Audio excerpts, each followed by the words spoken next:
समुंदर की खामोश लहरों के नीचे एक ऐसा खौफनाक मंजर तैयार हो रहा है जिसकी कल्पना मात्र से ही रक्षा विशेषज्ञों की रातों की नींद उड़ गई है।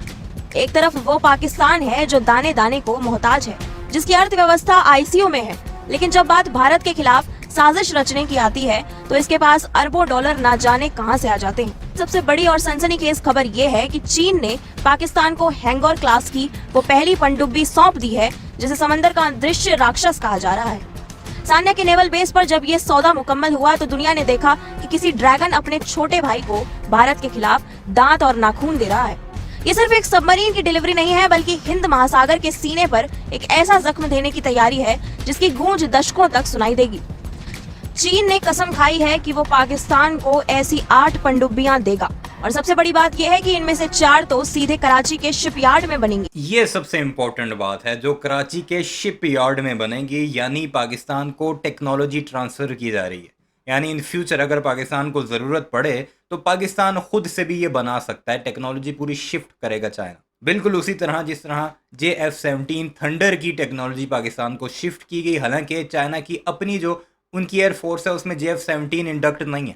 टेक्नोलॉजी पाकिस्तान को शिफ्ट की और पाकिस्तान यूज़ भी कर रहा है और दुनिया को बेच भी रहा है। ये असल तकलीफ है भारतीयों को और उनकी रातों की नींद हराम हुई है। मैं अभी आगे चलकर आपको इस सारे मामले पर गोबर आ रही है कभी एक क्लिप दिखा देता हूँ जिससे अब बड़ी तकलीफ हो रही है कि पाकिस्तान के पास ये टेक्नोलॉजी कैसे आ रही है। ज़रा वो सुन लेते हैं, फिर उस पर डिस्कस करते हैं। बाकी मैं इनका आपको बाद में दिखाता हूँ। दोस्तों, पाकिस्तान खरीद रहा है सबमरीन्स चाइना से।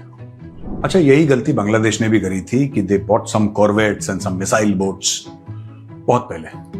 खासियत चाइनीज माल की यह है कि जो सबमरीन है वो डूबती नहीं है और जो जहाज है वो तैरते नहीं है। खैर, पाकिस्तान ने बोला कि नहीं साहब, हमें इंडिया से कंपटीशन करनी है, लिहाजा ये वही गोबर आ रही है जो J-10C और JF-17 के बारे में भी यही सब कुछ कह रहा था। और फिर बाद में सबसे ज्यादा रोना भी इसने डाला, हमारे साथ क्या हो गया। लिटरली रो रहा था। मैंने वीडियो बनाई थी उस पर जब इसने कहा था कि सीज फायर नहीं करना चाहिए, फिर कुछ रीजन भी इसने बताई। गौर से सुनिएगा कि ये उनका सबसे बड़ा इंटेलेक्चुअल है, तो बाकी आवाम किस तरह की होगी। में काम करेंगे, हम चाइना से सबमरीन्स लेंगे। तो 8 सबमरीन्स की डील हुई है, 8, जिसमें से 4 चाइना बना के देगा और 4 सुना है कि पाकिस्तान में बनेंगे। अभी पाकिस्तान में कैसे बनेंगी I don't know. Pakistan doesn't have the technology to make anything. जो ये J-17 वगैरह करते हैं वो भी जमीन पाकिस्तान की है, लेकिन वहां पे काम करने वाले सारे चाइनीज हैं। टेक्नोलॉजी पूरी की पूरी चाइनीज है। Pakistan does not have the technology, लिहाजा पाकिस्तान ये कह रहा है कि 58% जो JF-17 का बनता है ना, वो पाकिस्तान खुद प्रोड्यूस करता है, खुद बनाता है। और इस बेशर्म की बातें सुने जरा। चाइना हमें टेक्नोलॉजी देगा। बड़ा लंबा चौड़ा आर्टिकल है। पाकिस्तान में बहुत लोग खुशियां मना रहे हैं कि अब तो हम इंडिया को दिखा देंगे, सबक सिखा देंगे।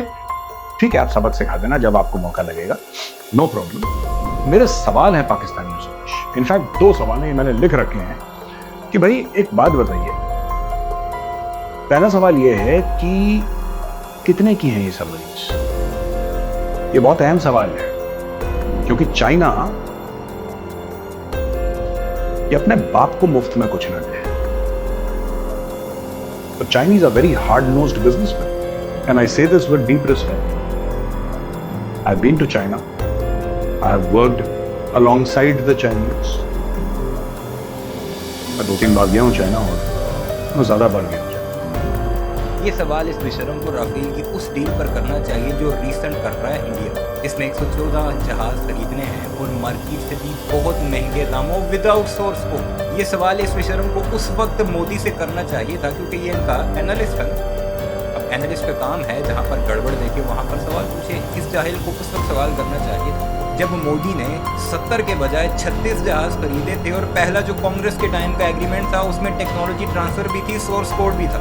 इस मोदी बेशरम ने आकर जो एग्रीमेंट किया हमारे लिए तो बहुत अच्छा ही है। 36 जहाज का किया, उसे रिवाइज करके पहले से महंगा और without technology transfer and source code. तब तो ये भले भले कर रहा था और इस पर बड़े किक बैक्स का भी इल्ज़ाम है नरेंद्र मोदी पर। तब ये सवाल नहीं पूछे, इसने पाकिस्तान से सवाल पूछ रहा है कि पाकिस्तानी अवाम ये पूछे। जितनी तुम्हें हमसे हमदर्दियाँ, हम बड़े अच्छे तरीके से जानते हैं तुम्हें, तो तुम्हें ज़रूरत नहीं है हमसे क्वेश्चन करने की। They're very very tough negotiators. China Pakistan को अगर 8 सबमरीन दे रहा है, बिल्कुल दे, पूरा हक है। पाकिस्तान का लेने का हक है और चाइना का उनको सप्लाई करने का हक है। लेकिन कुछ कॉस्ट होती है ना।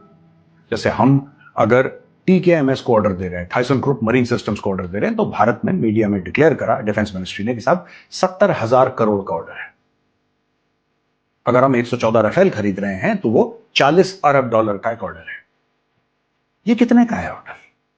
ये मैं जानना चाहता हूं, और पाकिस्तानियों में चाहता हूं कि आप भी जरा कमेंट्स में लिखें कि ऑर्डर कितने का है। अब ये मत लिखिएगा कि इंडिया जल गया है और इंडिया को बुरा लग, वो छोड़ दीजिए, जल गया बुरा लग गया वो बात की बात है। ये कितने का ऑर्डर है? क्योंकि अगर पाकिस्तान पैसा नहीं दे रहा चाइना को, पाकिस्तान के पास पैसे हैं भी नहीं चाइना को देने के लिए, तो पाकिस्तान अपनी खुद मुख्तारी बेच रहा है। क्योंकि जैसा मैंने बोला, मुफ्त में तो ये अपने बाप को ना दे कुछ। ये पैसा कहां से आ रहा है? क्या फिर से पाकिस्तान अपनी कोई जमीन चाइना को दे रहा है, या कुछ अपनी पॉलिसीज ऐसी कर रहा है जिससे कि चाइना को फायदा हो जाए? चाइना के बारे में सवाल पूछना पाकिस्तान के अंदर मना है।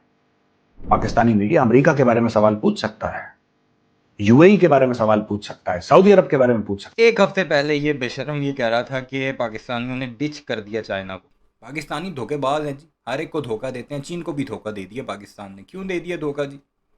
कि पाकिस्तानी अमेरिका के साथ मिल गए और चाइना से उन्होंने अच्छा तगड़ा माल खा लिया, सारा डिफेंस इक्विपमेंट खरीद लिया, ना उससे पैसे दे रहे हैं और ना ही उसकी बात मान रहे हैं। ये इसके अल्फाज से बाकायदा जो। और अब ये कह रहा है कि चाइना जो है वो बड़ा टफ नेगोशिएटर है और पाकिस्तान अपनी खुद मुख्तारी का सवाल या कोई सौदा शौदा करेगा।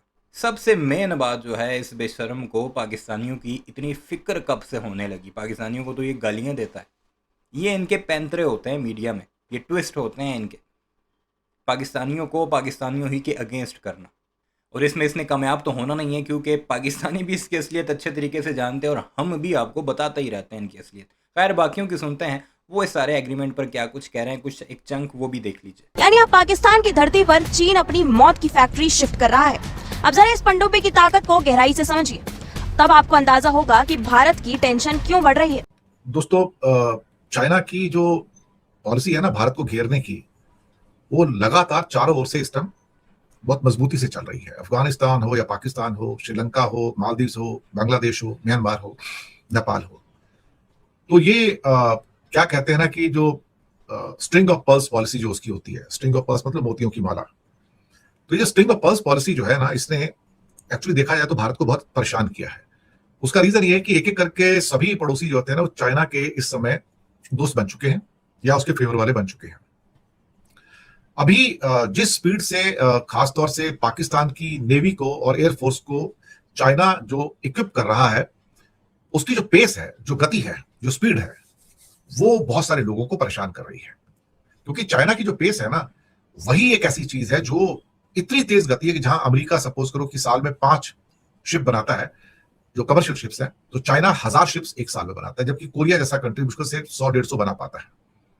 तो जो उनकी स्पीड है ना, इवन जो 3 एयरक्राफ्ट कैरियर जो पिछले 10 साल में बना के तैयार कर दिए, चौथा अभी न्यूक्लियर एयरक्राफ्ट कैरियर उनका आ रहा है, उसे देखकर थोड़ी हैरानी होती है। क्योंकि एक एक एयरक्राफ्ट कैरियर बनाने में 10-10, 15-15 साल लग जाते हैं, लेकिन चाइना ने 10 साल में 3 खड़े कर दिए और चौथी की तैयारी है। सबमरीन प्रोजेक्ट भारत के लिए उलझा पड़ा है। पिछले 10 सालों से हम सिर्फ बात सुन रहे हैं कि जर्मनी बनाएगा 8 सबमरीन मिलेंगी, AIP वाली होंगी, जिसको कि क्या कहते हैं कि वो गोबर आ रही है। तुम जाकर अपनी सरकार पे सवाल करो कि AIP टेक्नोलॉजी की, स्टेल्थ टेक्नोलॉजी की, ये जो पनडुब्बियां हैं तुम्हारी, ये क्यों नहीं है जो पिछले 10 साल से जर्मनी तुम्हें बनाकर दे रहा है? GE के इंजन्स क्यों नहीं आ रहे जो तुम लोगों ने पैसे भी दे दिए हैं अमेरिका की कंपनी को? वो क्यों नहीं आ रहे? ये सवाल ये नहीं करेगा, पाकिस्तानियों को समझाएगा। पाकिस्तानियों समझो, सुनो इसकी बात। एयर इंडिपेंडेंट प्रोपल्शन कहा जाता है, जिसमें काफी लंबे टाइम तक वो नीचे समुद्र में रह सकती है।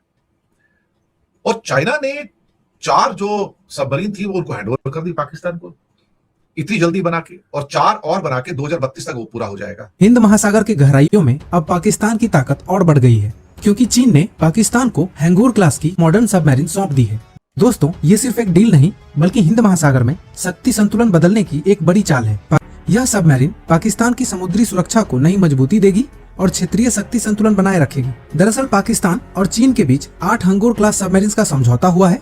इसमें 4 सबमरीन्स चीन में बनेंगी, जबकि बाकी के 4 सबमरीन्स कराची शिपयार्ड में टेक्नोलॉजी ट्रांसफर के तहत तैयार की जाएंगी। पहली यही मेन रीजन है जी, शक्ति संतुलन बिगड़ रहा है, यानी पाकिस्तान की पावर ज्यादा हो रही है, और दूसरा टेक्नोलॉजी ट्रांसफर पर भारतीयों को बड़ी तकलीफ है। और गोबर आर्या को आपने रोता भी इसी वजह से सुना है कि पाकिस्तान के पास ये टेक्नोलॉजी क्यों जा रही है। उसे तो पता है क्योंकि उसका लिंक रहा है किसी ना किसी तरह, चाहे थोड़ा सा ही रहा है आर्मी के साथ, लेकिन इन चीज़ों को वो समझता है और तभी वो रोता दिखाई दे रहा है और पाकिस्तानी आवाम से सवाल कर रहा है। बहरहाल इस सारे मामले पर आपकी क्या राय है कमेंट सेक्शन में ज़रूर बताइएगा। चैनल को सब्सक्राइब नहीं किया तो ऐसे वीडियोज़ के लिए उसे भी ज़रूर सब्सक्राइब कीजिएगा।